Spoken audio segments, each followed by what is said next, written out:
The convergence of globalization and technology has created a new brand of terrorism. There were persons who, for whatever reason, came to view their home country as the enemy.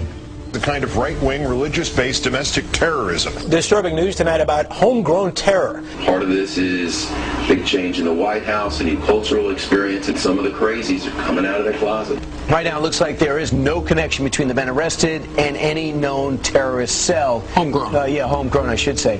Folks, we've got a very serious situation here. I'm holding what is called the right-wing extremism, current economic and political climate, fueling resurgence and radicalization and recruitment.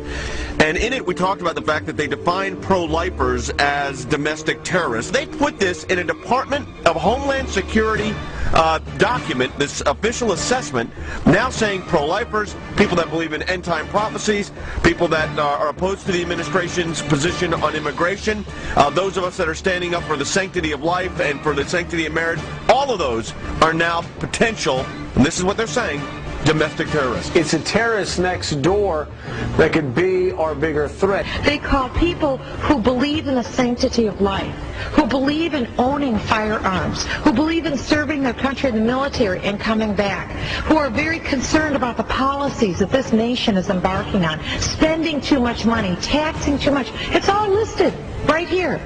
These are the domestic right-wing extremists. 1 million names under the watchful eye of the United States. America's so-called terrorist watch list has hit the record number according to one of the country's most prominent civil liberties groups. That's a lot of people to keep track of. They're adding new people all the time. It's a secret list that you don't know really quite how one gets on and you don't know how you get off. They're coming out and profiling huge groups of people. You know, if you voted for a certain political candidate, you should be considered a potential threat. And you couple that with things like the Patriot Act, where if you are a threat in their eyes, you can be held without access to judge, jury, and without access to a lawyer or even to your family.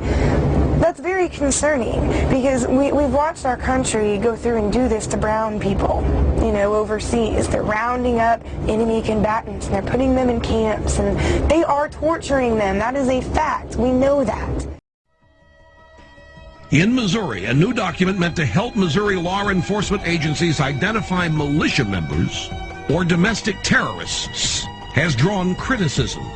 The February 20 report called the Modern Militia Movement mentions such red flags as political bumper stickers for third-party candidates, such as Ron Paul, who ran for president, talk of conspiracy theories such as the plan for a superhighway linking Canada to Mexico, and possession of subversive literature. So the state police in Missouri have been told that if you see a car with a bumper sticker that opposes the so-called creation of North American Union, the superhighway, that you are probably following a militia member, that you are following an anti-government radical.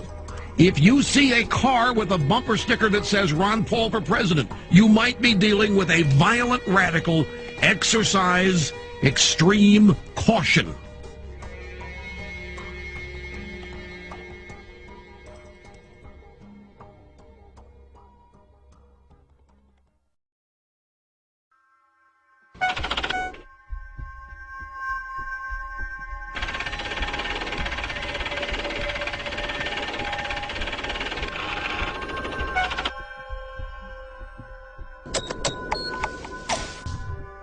We do know that 28% of their funding comes from the Department of Homeland Security. This is not the first time that a report has been issued to Missouri law enforcement and surrounding fusion centers in other states by the MIAC Center. Previously, there have been several reports, such as the MIAC report in the state of Missouri, but this is the first time that a report such as this actually named individuals.